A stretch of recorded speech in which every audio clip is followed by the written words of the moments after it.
باپ کے آنسو تمہارے دکھ کی وجہ سے نہ گریں، ورنہ اللہ تمہیں جنت سے گرا دے گا۔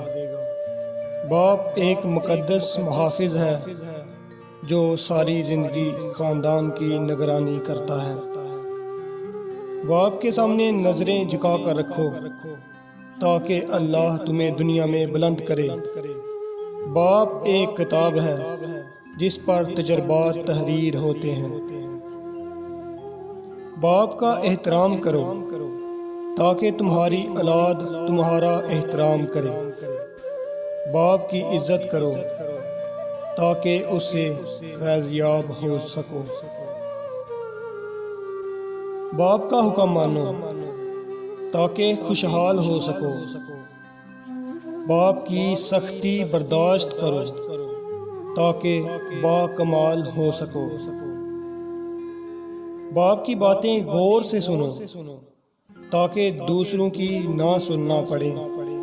باپ کے سامنے اونچا نہ بولو ورنہ اللہ تمہیں نیچا کر دے گا۔